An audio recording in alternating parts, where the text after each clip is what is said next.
अगर आपको कभी डेवलपर चूज करना होता है, किस डेवलपर के साथ काम करना चाहिए, किस डेवलपर के साथ नहीं काम करना चाहिए, आजकल तो क्या हो रहा है, बहुत सारे नए ब्रांड्स भी आ रहे हैं। हर तेजी के अंदर मैंने देखा है नए ब्रांड्स एकदम से बन जाते हैं। तो आप कैसे सेलेक्ट करते हो, आपके क्या क्राइटेरियाज हैं, एक डेवलपर को कैसे आप इवेल्युएट करते हो, या आपने अपने क्या मॉडल्स बना रखे हैं?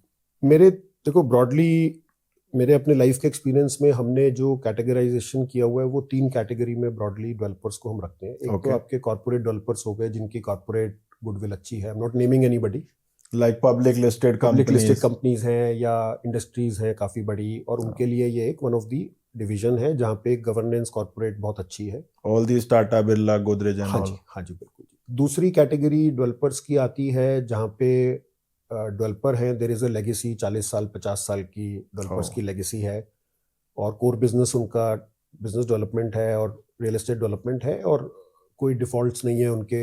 अच्छे प्रोजेक्ट्स उन्होंने डिलीवर करे अच्छे हैं। प्रोजेक्ट्स डिलीवर करें, गुडविल बहुत अच्छी है, क्लाइंट को डेवलपर के बारे में कुछ समझाने की बताने की जरूरत नहीं होती। तो इन दोनों कैटेगरीज में तो आपको आपकी अपनी पर्सनल कोई गुडविल स्टेक पे नहीं होती, बिकॉज कस्टमर जो है वो डेवलपर की दोनों कैटेगरीज में उसकी गुडविल के बेसिस पे प्रोडक्ट बाय कर रहा है। ओके।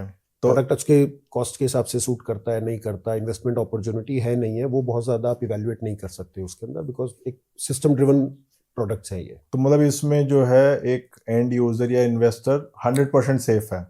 हाँ, 100% मतलब एज गुड एज के आप एक बैंक में एफडी करा रहे हैं और बैंक ओके। डिफॉल्ट नहीं कर रहा, तो it is something like that. Okay. तीसरी कैटेगरी जो डेवलपर की होती है, जो हमारे लिए बहुत इंपॉर्टेंट होती है, जहाँ पे हम एक वैल्यू क्रिएट कर पाते हैं कस्टमर के लिए, क्योंकि डेवलपर नया भी हो सकता है हम्म। या उसकी उस तरह की ब्रांडिंग या गुडविल नहीं है, लोकल डेवलपर है।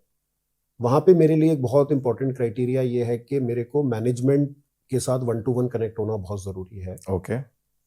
सेल्स टीम इतने साल में रहने के बाद एक एडवांटेज ये बहुत अच्छा है कि सेल्स टीम के साथ सबके साथ दोस्ती है, सबके आपको हम्म। प्लस एंड माइनसेस मालूम है और आपको डे या। टू डे उन्हीं के साथ डील करना है। But sales team is not married to the developer, वो चेंज होती रहती है, फ्लिप करती है। तो कई बारी हम फंस जाते हैं कि हमने सेल्स टीम के भरोसे काम कर लिया और डेवलपर एक्सेसिबल नहीं है। ओके। तो उस केस में मेरा बहुत इंपॉर्टेंट एक क्राइटेरिया ये है हमेशा से कि डेवलपर मैनेजमेंट के साथ हमारा, क्योंकि developer management will be there, वो तो रहेगा वहां पे। क्योंकि विजन भी जो है वो विजन भी उसी का मैनेजमेंट है, का हाँ ही जी, है। और हमारी एक अंडरस्टैंडिंग अबाउट द विजन, उसकी फाइनेंशियल पोजीशंस, हम्म। वो जब तक आप मैनेजमेंट के साथ आप कनेक्ट नहीं होते तो आपको ग्राउंड रियलिटी नहीं पता करती। ओके।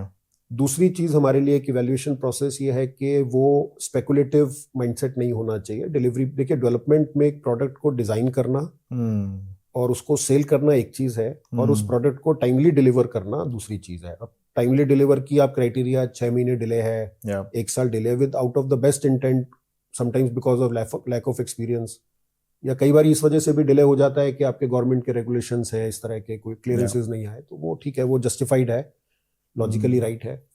उसमें एक इन्वेस्टर को बहुत अच्छी वैल्यू क्रिएट होती है, बिकॉज प्रोडक्ट सस्ता मिल जाता है उसको, बिकॉज उसकी उस तरह की गुडविल नहीं है डेवलपर की। या। हमारा कॉन्फिडेंस है, और इतने लंबे समय से साथ रहने का एक हमें बहुत बड़ा एडवांटेज ये मिलता है कि कस्टमर ट्रस्ट करता है हमारे ऊपर, ओके। कि अगर आपका कॉन्फिडेंस है, उसके बाद बैकग्राउंड पेपर चेक है, उसकी फाइनेंशियल स्ट्रेंथ है, उसकी आगे की क्या विजन है।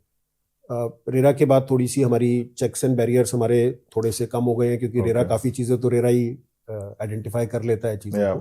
तो विदाउट रेरा अब हम करते नहीं कोई भी प्रोडक्ट, हम्म। प्री लॉन्च में या उसमें हम लोगों ने बिल्कुल स्ट्रिक्ट नो है। ओके। बाय एंड लार्ज हम गुड़गांव के बाहर नहीं करते काम। हम्म। हमारी एक हमेशा से सोच ये रही है कि लोकल कंट्रोल होना बहुत ज़रूरी है आपका, या। किसी की भी आप इन्वेस्टमेंट करा रहे हैं, बिकॉज रियल एस्टेट में जब आपने आज घर बेचा, मैंने वो 5 से 7 साल में उसको डिलीवर होता है हाई राइज का घर।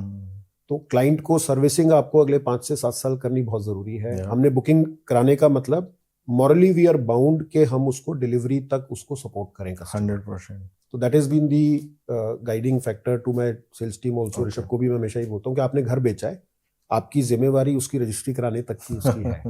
नफा नुकसान एक अलग चीज है, वो बहुत सारे डायनेमिक्स होते हैं बाजार के जिसकी वजह से चीजें चेंज हो जाती सो कोई ऐसा कोई रेड फ्लैग भी होता है जो आपको लगता हो कि this is a complete no no for me, अगर कोई ये वाले साइंस आ जाएं then it is no deal? है। बहुत ज्यादा हाई मार्जिन हो हमारे लिए, बहुत अच्छा। ज्यादा स्वीट हो डेवलपर, डिलीवरी ट्रैक रिकॉर्ड नहीं हो, अच्छा, तो जब बहुत अच्छा नजर आ रहा है तो कुछ गड़बड़ है। मतलब अगर कुछ बहुत ज्यादा ही फिर रोजी बहुत ज्यादा पिक्चर है। रोजी है तो हम लोग थोड़ा अवॉइड करते हैं उन चीजों को, कि वो बाद में दिक्कत देती है चीज। अच्छा, तो मतलब कई बारी बहुत ज्यादा स्वीट जब लग रही हो चीज तो। नहीं, वो भी एक चीज है, बहुत ज्यादा स्वीट लग रही हो। दूसरी चीज, एज अ कंपनी हमने एक और फिलॉसफी देखी है कि सपोज एक डेवलपर कोई प्रोडक्ट लॉन्च करता है और 500 अपार्टमेंट्स का कॉम्प्लेक्स है और उसके पास 5,000 एप्लीकेशंस आ जाती हैं। हम्म। हमें मालूम है कि हम एक इन्वेस्टर का पैसा लगा रहे हैं, तो वो मेंटली प्रिपेयर्ड है उस चीज़ को, पूरा कमिटमेंट को पूरा करने के लिए। ओके। आज बहुत कमिटमेंट्स हो जाती हैं, नई एज के ब्रोकर्स हैं, एक्सपीरियंस नहीं है, या बहुत ज़्यादा स्पेकुलेटिव मोड में चले जाते हैं कि सर आप 10 लाख का चेक दे दीजिए, हम आपको 10 पे 10 दिला देंगे। या 20% पैसे दे दीजिएगा, 20% के बाद हम आपको एग्जिट करा देंगे, प्रॉफिट दिला देंगे, या 30% पैसा दे दीजिए। और ऐसा भी होता है कि सर आप एक मत लो, आप 5 ले आप लो। 5 ले लीजिए, आपके पास पैसे हैं एक फ्लैट के, आपको 5 बुक करा दीजिए, आपको 4 बेच देंगे जी, कुछ कर देंगे। ओवर कमिटमेंट हो जाती तो है। उसमें क्या रहता है कि पैसा आना बंद हो जाता है अगर Okay. बाजार स्टेबल हो जाता है या बाजार करेक्शन मोड में चला जाता है। देखिए, रियल एस्टेट है, मैक्रो लेवल पे आप कंट्रोल नहीं कर सकते बहुत चीजें। स्पेकुलेटिवली तो आप कुछ भी बोल सकते हैं, चाहे स्टॉक मार्केट हो, चाहे बुलियन हो, चाहे रियल एस्टेट हो, इवेंचुअली ग्राफ तो ऊपर नीचे जाएगा। या अब डेवलपर के पास अगर 5,000 एप्लीकेशन आ गई 500 अपार्टमेंट में, तो वो right mix of buyer choose नहीं कर पाता। चाहे वो ड्रॉ कर रहा है, वो फेयरनेस से करेगा, वो चाहे Yes. ड्रॉ कर रहा है, चाहे वो किसी तरह से भी पुश कर रहा है ट्रांजेक्शन को, मगर अलॉटमेंट प्रोसेस में जो आदमी 100 रुपए लेके बैठा हुआ है और जो आदमी 20 रुपए लेके बैठा हुआ है, डेवलपर आइडेंटिफाई नहीं कर पाता। हाँ, डेवलपर के पास उसका बैकग्राउंड नहीं है आता नहीं, ना। कुछ कैसे चेक करेगा, वो Yes. तरीका ही नहीं है उसके पास चेक करने का। सभी लोग मतलब बोलते हैं कि जी मैं तो 100 रुपए पूरे दूंगा, तो वहां पे कैश फ्लोज आने रुक जाते हैं और प्रोडक्ट डिले होने शुरू हो जाते हैं। दूसरी चीज, जो 100 रुपए का सामान है, अगर डेवलपर के पास 5,000 एप्लीकेशन पहुंच जाएंगे 10 गुना, तो वो प्राइस भी शायद वो 10% 5% इंक्रीज हो जाता है। इंक्रीज हो जाए। तो जो इन्वेस्टर मार्जिन होना चाहिए या इन्वेस्टर प्रॉफिटेबिलिटी होनी चाहिए फॉर जो लोग रहना चाहते हैं उस प्रोडक्ट के साथ, क्योंकि रियल एस्टेट में पैसे कमाने के लिए आपको एक रीजनेबल टाइम तो इन्वेस्टमेंट करना पड़ेगा ना। 100%। कैसीनो तो खेल नहीं रहे आप। तो वो एक बेसिक चीज मुझे लगता है कि बहुत जरूरी है कि उसका कोई तरीका तो है नहीं, हमारे को तो कोई सोल्यूशन मिला नहीं है अभी तक। तो जनरली उस तरह के प्रोडक्ट्स में हम लोग रिफ्रेन करते हैं। सो यू आर सेइंग कि हमेशा डेवलपर की गलती नहीं होती, क्योंकि जब हम न्यूज़पेपर्स में पढ़ते हैं तो उसमें तो सबसे बड़ा विलन डेवलपर्स को ही बताया जाता है। तो यू आर सेइंग कि कहीं ना कहीं सिस्टम की भी गलती है, कहीं ना कहीं एजेंट की भी गलती है, कहीं ना कहीं बायर की भी गलती हो सकती है। 100%। अगर आपके 500 अपार्टमेंट में 300 आदमी पेमेंट नहीं देंगे तो डेवलपर बिना पैसे के कैसे बनाएगा बिल्डिंग? ओ सफरर जो होता है उसमें जो बाकी 200 जने रह जाते हैं जिनके पैसे टाइम पे आ रहे हैं, ओ वो लोग नहीं बना पाते चीज, वो या उनके पैसे से बिल्डिंग नहीं बन पाती, या कोई भी चीज। देखिए, at the end of the day कोई भी प्रोडक्ट को टाइम पे डिलीवर होने के लिए कमिटमेंट दोनों साइड की होनी बहुत जरूरी है, okay. From the developer side और फ्रॉम द बायर साइड। या दूसरा चैलेंज जो अभी शायद लोगों ने फेस नहीं करना शुरू किया है, रेरा में अगर प्रोडक्ट डिले होता है तो बायर के पास एक ऑप्शन है एग्जिट करने की, अच्छा। With interest. हम्म अब डेवलपर पैसा कैसे देगा वापस? पैसा तो लग गया उसका प्रोडक्ट के अंदर, तो अब उसके क्या सॉल्यूशंस आते हैं? अभी तो वन साइड रेरा के बाद इंसिडेंटली मार्केट्स अपस्विंग पे हैं, तो वो प्रॉब्लम नहीं आई है, but we will face it when it comes. मतलब रेरा ने रूल बना दिया, बट अब जब उसको एग्जीक्यूट करने जाएंगे, अगर किसी डेवलपर के पास पहले ही पैसे नहीं है, पैसे तो कहाँ से आएंगे? रिफंड कहाँ से करेगा? रिफंड कहाँ से करेगा वो? ओ, तो अभी जैसे मार्केट पिछले 3-4 साल से तो बहुत तेजी पे है, तो अगर मार्केट करेक्शन मोड में आ गई 2 साल में, तो रिफंड कहाँ से करेगा? पैसा तो लग गया प्रोजेक्ट के अंदर, या कैश फ्लोज कहाँ से लेकर आएगा? या और अगर ऑल ऑफ अ सडन 30% 40% लोग अपना रिफंड मांगने लग जाएंगे, that also with interest. With interest. अच्छा, और वो भी कौन लोग जिनकी पेमेंट अपडेटेड है? ओ अच्छा। तो डबल एज सॉर्ड है, बट देखेंगे, अभी इसका तो कोई सोल्यूशन है नहीं किसी के पास। तो पहले ऐसे नहीं होता था, मतलब अगर हम 90s की बात करें या नहीं, टेक्निकली तो होता है, टेक्निकली तो होता है, बट पहले सेटलमेंट हो जाता था या इन्वेस्टर समझता है उस चीज को। देखिए, सारी चीज में यूजर फंस जाता है। ओके। इन्वेस्टर को तो पैसा लगाया, उसको प्रॉफिट नहीं मिल रहा, वो कह रहा है चल ठीक है 2 साल डिले भी हो गया, मेरी इंस्टॉलमेंट नहीं आई, उसका माइंडसेट एक अलग तरीके से काम करता है। ओके।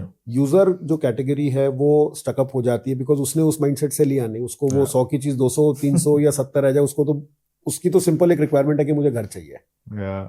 बट आई थिंक उस टाइम ना इतने इन्वेस्टर्स होते थे, ना इतने डेवलपर्स वन होते टू वन थे। सेटलमेंट हो जाते थे, चीजों के हो जाते थे। अब रेरा के बाद तो दोनों तरफ ही है ना, डेवलपर भी कहेगा कि जी जब मेरे ऊपर तलवार है तो balance has to be made. हाँ, तो ऐसा भी है कि अगर कस्टमर पे नहीं करता तो डेवलपर के पास कोई राइट्स नहीं नहीं, है। राइट से फोरफिट करके 10% 20% जो भी उसके एग्रीमेंट के बेसिस पे वो पैसे काट के वापस कर सकता है, कैंसिल कर सकता है यूनिट। हाँ, बट कैंसिल करके बाजार खराब है, कैंसिल करना नहीं करना, वो it's a long run story. कोई इंटेंट किसी डेवलपर का ये नहीं होता कि मुझे किसी के पैसे फोरफिट करने हैं। हाँ, रिलेशनशिप तो वो तभी डेवलप करेगा। इसीलिए बहुत इंपॉर्टेंट होता है गौरव के डेवलपर की जो बैकबोन है उसकी financial capability to complete the product. देखिए सारी स्टोरी है कि प्रोडक्ट टाइम पे डिलीवर हो जाए। हाँ, और अगर प्रोडक्ट टाइम पे डिलीवर हो रहा है तो फिर कोई चैलेंज नहीं है किसी भी तरह का। और उसका most important part is the cash flow is management. The cash flow management. तो जो अच्छे डेवलपर्स हैं वो, हर आदमी लैंड की एक्विजिशन जब कर रहा है तो वो उसकी अपने पैसे से होनी चाहिए, जो हमारे लिए एक बहुत बड़ा टिक बॉक्स है। ओके। दूसरा, उसके पास फाइनेंशियल क्लोजर होना चाहिए कंस्ट्रक्शन के लिए, from previous accruals, from the sales and from the construction fundings. But जैसे आपने बोला कि एजेंट्स कई बार बोलते हैं कि सर आप एक फ्लैट मत लो, 5 फ्लैट ले लो, और बाद में अगर कस्टमर पे नहीं कर पाएगा तो जो उसने बुकिंग अमाउंट दिया फिर तो डेवलपर वो भी फोरफिट कर बिल्कुल लेगा। कर सकता है जी, बिल्कुल तो कर सकता है, और मेरे हिसाब से करना भी चाहिए जी।